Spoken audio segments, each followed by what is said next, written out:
Also, to put it in perspective, if you take a business executive from Milano to Los Angeles and back, and you kind of put a price tag in energy, it is a measure of energy, there will be 10,000 kilowatt hours.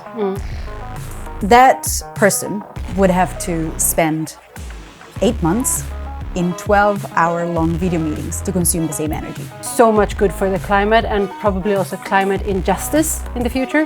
So what is your take on this? I mean, there is a trend, there's ongoing, we don't know anything about it. What's your take on this? By 186 I love you said that. We have a master plan. People just don't know about what we have. Exactly. Great, yeah.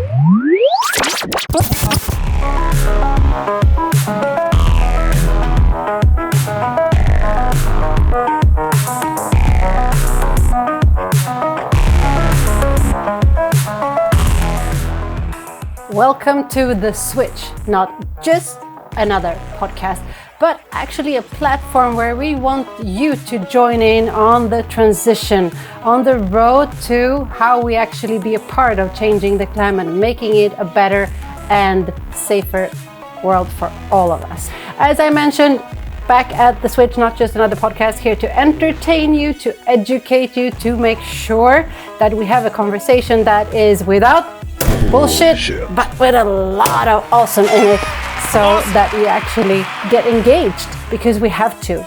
You and I, we have to take a part of this transition.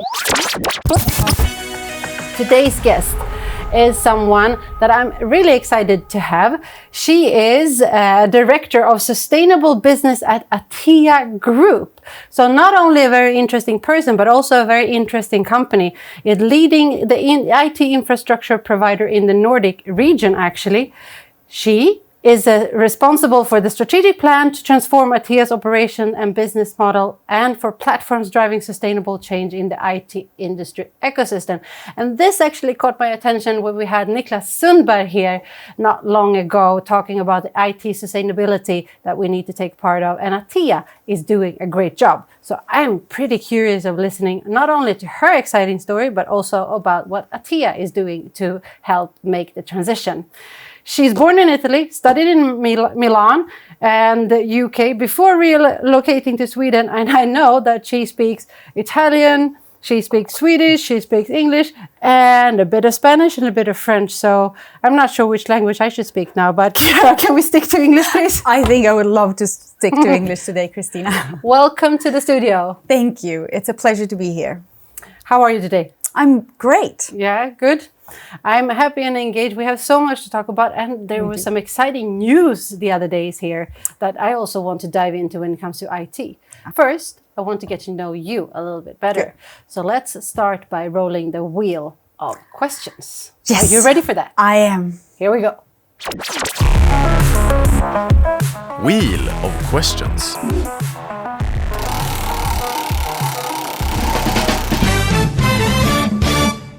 What did you want to be when you were a kid? I actually wanted to be a professional skier. Oh, I'm born downhill or downhill. I'm born in the Alps, in a wonderful valley that is called Valtellina, and my parents' house is just right on this side of the slopes. But funny enough, I never train, I never compete in downhill skiing, and that would have been a great idea if I wanted to actually improve my technique. So I'm self-taught, and when I met my husband, I was very keen on getting to show him basically how it's done in the Alps. You know, he's from Stockholm. It's like, well, we have the real mountains in the Alps, and I realized. What do you mean? Don't you call Åre a mountain? Okay, let's not go there. Well, we have slightly higher mountains in the Alps, and the issue was that he was a much better skier than I was, and that was such a bummer. Well, now you can go with it's not sustainable, so it's okay. I wanted to be a ballerina and a military, so I became a facilitator. Make sense? I think there is something into it. There you go. Let's see what the wheel of question has more for you. Wheel of questions.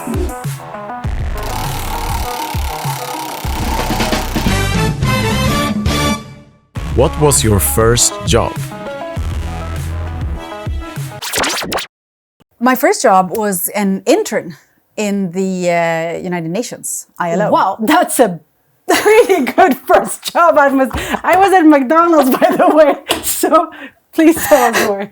No, I studied international economics and economics of developing countries, and I had the opportunity to do an internship with the UN, and I chose the ILO, and I was in Hanoi in 2006, where it was a very exciting time because Hanoi had just come into the WTO, and I was working with super exciting projects about bringing together workers and employers to discuss working conditions in the factories in Vietnam. So it was a pretty fantastic experience, both of the UN, but also about sort of, bringing together different stakeholders to achieve common goals. Again, I think that's like a dream job, especially as a first one. Must have been. At a 23-year-old, it was actually pretty cool. Yeah. Yes, I learned. I think that says a lot lot about you to take that opportunity as a 23-year-old. Yeah, Cool. I don't shy away from opportunities when they come, and that was way too good to say no to. I get that, definitely. Actually, I want to go in a little bit more now to get to know both Atea and your state of also what you think about sustainable IT in a sense. You actually once said that you can change the world with your wallet. What did you mean by that? Well, I did say that, and I stand by it. What I mean is that sustainable purchasing practices are essentially the weak link when it comes to sustainability. Every organization purchases goods and services, and they do that from others. And that means that they have the power to decide what matters in that decision. And so if you like sustainability, if you mean sustainability, then you need to dare to put a price on it, and you need to dare to put a weight on it. And unfortunately, not enough organizations do that, because they say they want sustainability, but then they end up purchasing on price. Can I push that button? Please. Thank you. You're early. I love that. I really wanted to do that because if we don't use we live in a market economy. If we don't use the full tools that we have in the market economy to actually accelerate sustainability, then we're missing out. And if you put a price on something, it means that that thing actually matters. And if many people put a weight and a price on something that is really important, like, be it the footprint of a product or other aspects of sustainability, then you actually create a business case because your suppliers will take notice and they will have an incentive to change. So we have actually created within Atea an initiative to bring together buyers that are committed to put a price and a weight on sustainability. And that's called Leadership for Change. And it's quite an exciting way to create a space for buyers to understand how to do that, how to actually have sustainable purchasing practices, and also what works, what creates an effect, and what doesn't. So Atea is actually ranked the world's most sustainable company in the IT services division. And that's the second time for a year. Yes. For people who don't know what Atea is, can you tell just a short story about it? Absolutely. Atea is as you said, the leading IT infrastructure provider in the Nordics. We essentially help companies use their data to create the impact they want in their company. We help them run and process those data in the most effective way in their data infrastructure, and we help their employees becoming productive and using those data to actually do their day-to-day job. So in your business, you can actually affect where you buy things from, how you implement them, and how they're used. Exactly. So it's pretty big echo chain that you can actually affect. It is pretty big. And it's also very big because Atea covers the totality of the IT infrastructure. So we have the digital workplace, we have what is called the hybrid platform, and we have another area that is called information management. And we have different roles. So we provide, your hardware and software. We provide managed services, which means that we can sort of help organizations run their IT infrastructure. And we actually provide consultants. So it's a super huge spectrum of possibilities. Then you're going to be, it's going to be easy for you to answer the next question then. I mean, you are definition of an IT company in a sense. So what do you consider as sustainable IT? It's a fantastic question. And I would like to use, however, not my definition, but the definition of those buyers that we bring together in Leadership for Change. They are committed to purchasing IT that is circular, that is designed and produced in line with the Paris Agreement, and that contributes to respecting human rights. And I think that sums it up pretty well. And that's awesome. But how do you know that it is? So basically, you need to understand what the specific challenges and what the specific sort of switches that IT needs to make. And to explain that, I would like to basically create two buckets of IT and dive into these two buckets so that we understand what are the challenges and what is sustainable IT in relation to that aspect. So a typical organization needs, of course, an IT infrastructure. Any organization needs that. And the IT infrastructure is divided into two parts. The first one is the data part. So it's where you store your data, where you process your data, how you move your data so that people and processes in your company can access them. The impact of this, it's actually quite tricky to calculate nowadays. Because before, you had basically a server room in a basement. And you can... Now we have clouds. Now you have cloud, exactly. Now it's all hybrid, which means two things. One, it means that the server rooms have moved outside of your premises, so you don't really know where they are. And the second part is that you actually don't own a server room. You own a little piece in a server room. So it becomes much more tricky to calculate. But the bottom line is that that infrastructure has the biggest sort of CO2 impact of that infrastructure is in its use, and it's how the data are processed and how much energy is in that data processing. And so what you need to do is to understand, well, are these data centers running on renewables? Check. Are this data center actually efficient? And there is a measure for efficiency. Check. The last part is the most difficult. And that's where one needs to really think carefully. The other part is over-provisioning, basically. So what happens is that we use a teeny tiny part of the server space that is actually available. It's like, you're a family of 4, you buy a house with 7 extra rooms in case your big Italian family comes to visit. But how often does that happen? Well, maybe every 2 to 3 years. But we over-provision. So they did actually a study about 2.6 million servers, and they found out that the average use of the CPU, which is the engine that processes the data, was 17%. 17? 17. Wow, okay. And the max use was 36.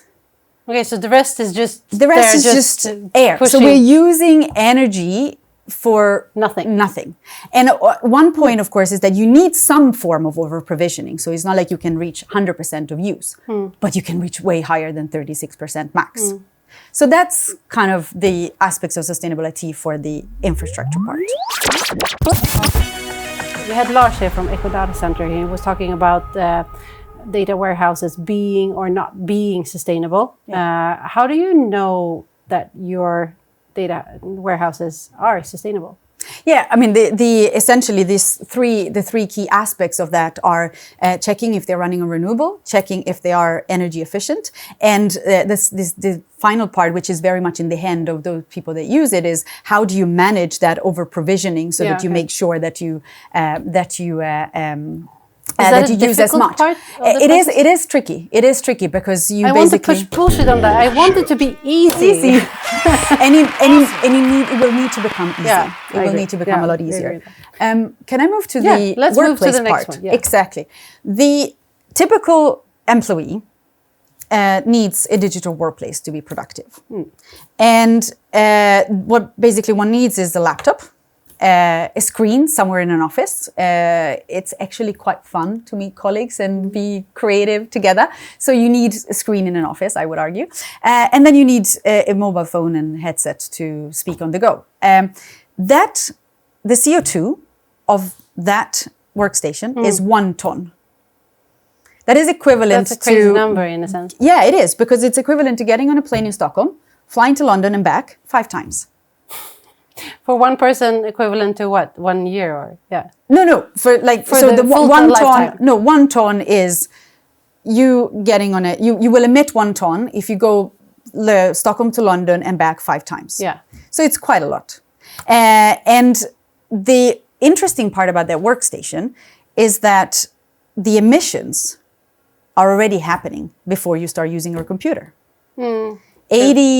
About 80% of those emissions. When they build it. When they build it. And those emissions come from two big aspects. About 2/3 is the production, is the manufacturing. So it's, the manufacturing techniques, and it's the energy that is used in manufacturing factories and so on. And about 1/3 is the mining and the processing of the metals. So how do you bring that emissions down?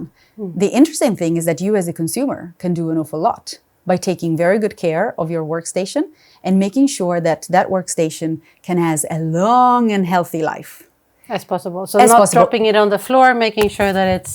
Exactly. But also making sure that, if you in your organization are done using that equipment can live a lot longer elsewhere, where maybe the requirements aren't as high. And so that is the number one way of actually reducing those emissions. So radical circularity, as I call it, in the workplace area is a fantastic tool to bring down those emissions. What is the role of IT in promoting a sustainable society? That's a fantastic question, because IT globally, like the global IT industry, stands for about 2% of the global emissions that you probably heard. It's about the same as aviation, but it can greatly contribute to bring down the rest of, the remaining 98%. The reason for that is because IT has got two superpowers. The first one is to transform. Think about how IT has transformed the way we consume music or podcasts, for example. Streaming services. Exactly. So on, yeah. The other, of course, obvious transformation is that we've learned all in the pandemic is how we meet. So also to put it in perspective, if you take a business executive from Milano to Los Angeles and back, and you kind of put a price tag in energy, it is a measure of energy, that will be 10,000 kilowatt hours. That person would have to spend 8 months in 12-hour-long video meetings to consume the same energy. So it's a pretty cool thing that we have video meetings. Then, of course, it's fun to meet, it's creative. We can't stop meeting. Meetings have become even more important after the pandemic. Yeah, but I think that we need to understand. But we need to understand and compare and take meetings when we need to, essentially. Thank you for that example. You have lived with me, definitely. The other superpower is to optimize. And gosh, everybody has learned that we live in a world that has got a lot of inefficiencies and that energy costs and that the best energy is the one we don't consume, right, in the last year. So if you take one technology, for example, that is called the Internet of Things. The Internet of Things is a bunch of sensors that you sort of spread around in buildings, for example, and you can optimize heating and electricity and cooling. And with that, you can save up to 50% of the energy of that building. So that is also another way where IT can help. And it also helps a family, because when my husband actually pulls down the temperature when we are away, he can actually pull it up while we're going home. So we don't have to argue, but we're still doing something good for the environment. I'm so happy about that. I think that's awesome. That's good.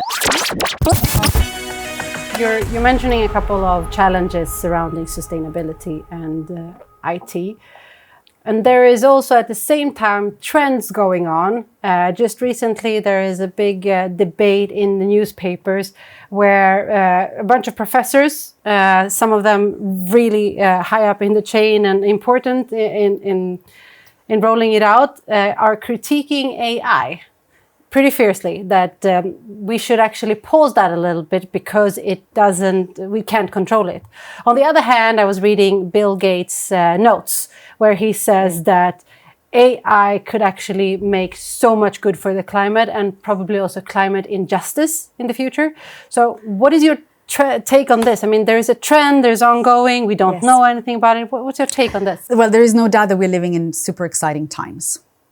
And there are, as you said, plenty of super experts in AI that are sticking out their voices. And I think, the first thing we should do is just to welcome this debate. As a sustainability professional, as a sort of society thinker, my view is, or my perspective would be this, that AI does not set its own goals. Technology is agnostic. It is humanity that sets goals. It is organizations, cities, states that need to know what we want to achieve and how can we use technology to achieve that. And thank goodness, humanity actually does have a master plan, which is the Sustainable Development Goals. And they were agreed by 186 I love how you states. said that. We have a master plan. People just don't know, but we have. Exactly. Great. Yeah, I love that. They were agreed by 180 plus Yeah, states definitely. in the General Assembly in 2015. And From now on, I will always refer to the SDGs as the master plan. Thank you. Thank you. But so we need to understand how can we use AI in a way that will help us achieve the Sustainable Development Goals and not set in motion something that might actually undermine it.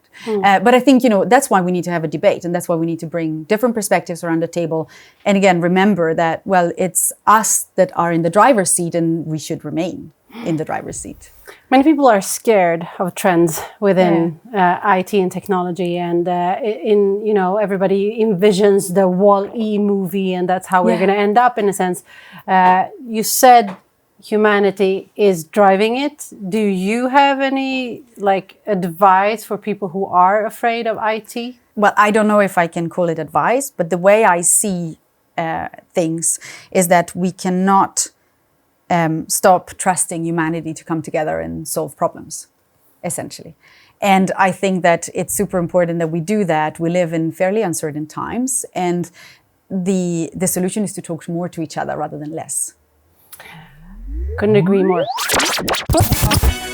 I'm bringing you into another absolutely adorable segment we call Questions from the Future. So listen in on what questions you get from the kids. Questions from our future. Do you believe we can make the change needed? I do. That's what I would absolutely answer my kids. I have two kids, 9 and 5, and we definitely get around those conversations at the dinner table. I do, but it's not easy. It's not easy, but we need to remember, I think when we feel a little bit down, I think, everyone has a little bit of a roller coaster around climate. Sometimes we feel very hopeful. Sometimes when the IPCC report comes out, we don't feel very hopeful. But there is so much that is going on. There are so many interesting and positive trends that are going on. And I think we need to remind ourselves that this is actually happening. And, and the other thing that I would say is that for us to live in the middle of this change, it's difficult sometimes. We can't kind of have a helicopter perspective on it. We are living it. So it's difficult to know, okay, are we really going in the right direction, in the wrong direction? So we need to keep positive about what is happening and keep sort of looking for those fantastic news that are coming out pretty much every day.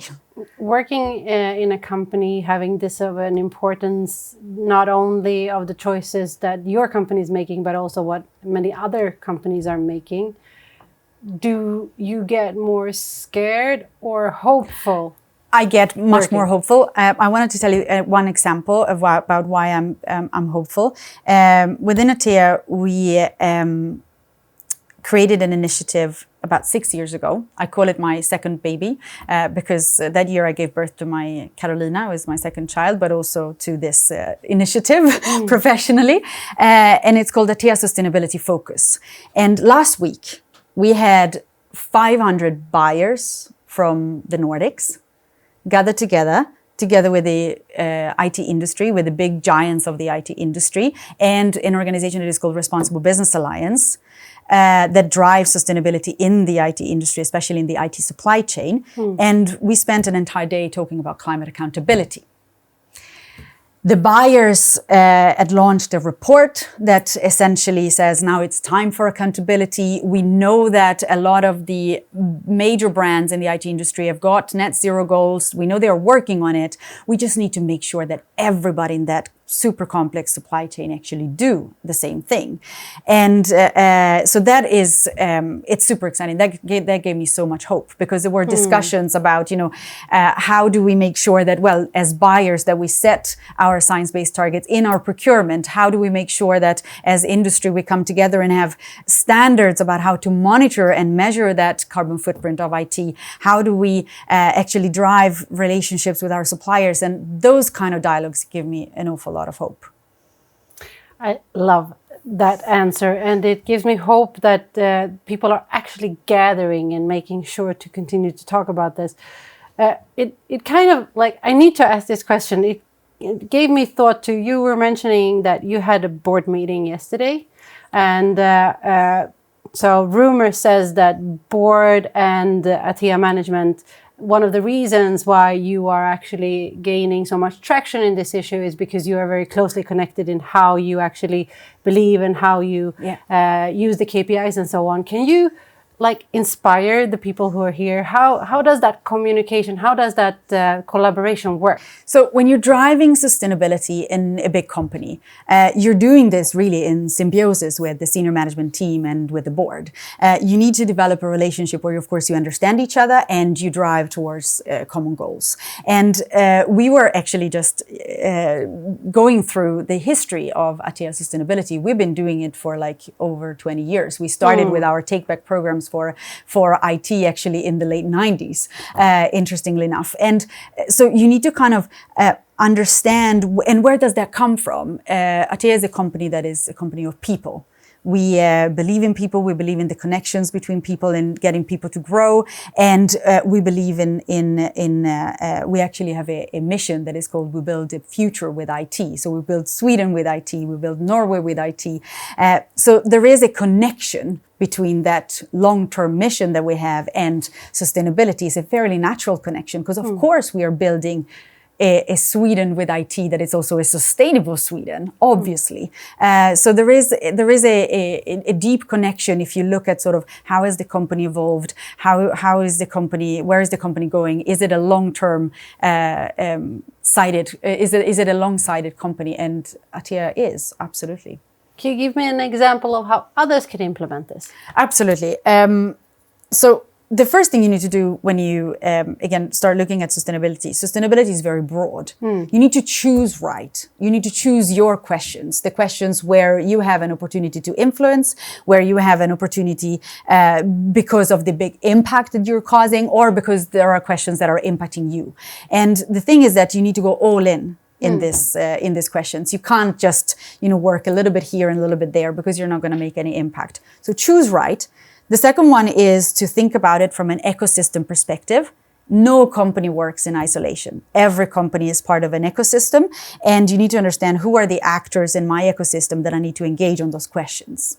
The third thing is use the sustainability musts, if you wish, like the ESG reporting, in a way that creates business value, because you're going to get so much more traction.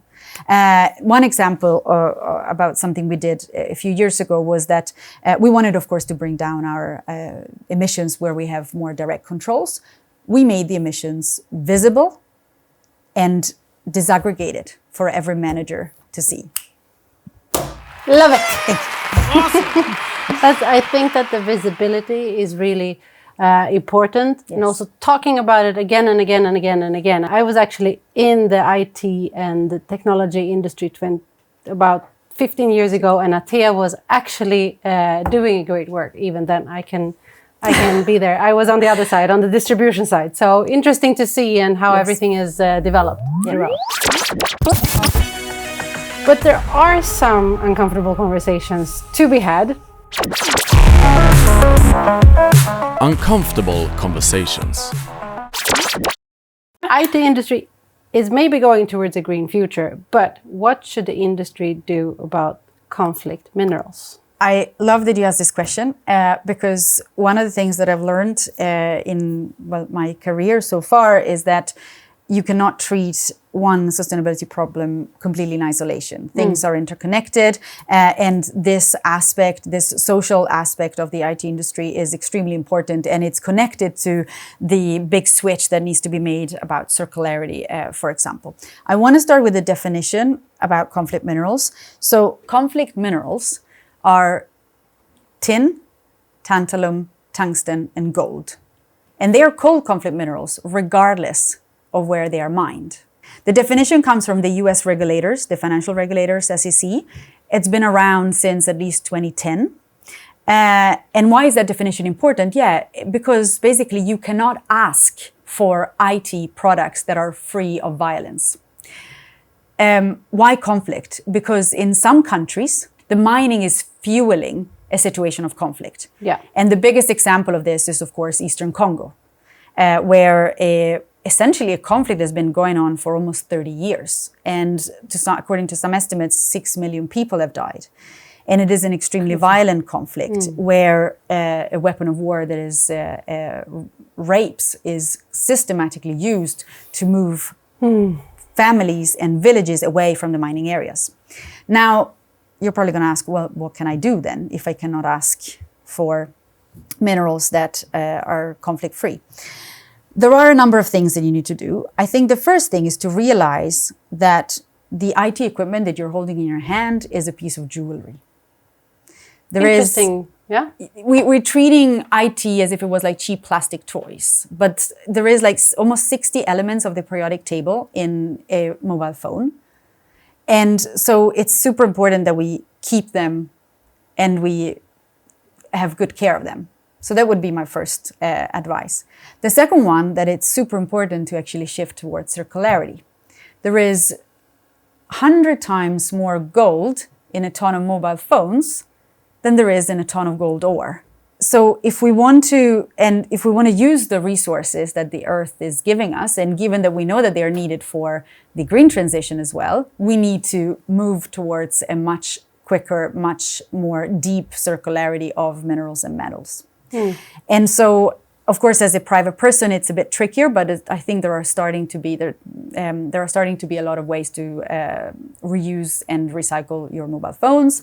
But as a company, this is a no-brainer. You need to, as an IT buying company, you need to understand the whole life cycle of the IT you buy and make sure that you buy what you need. You buy what you need based on the users you have, and that you actually plan for, serving your IT equipment, taking it back, buying reused, what have you, to make sure that you actually move towards circularity.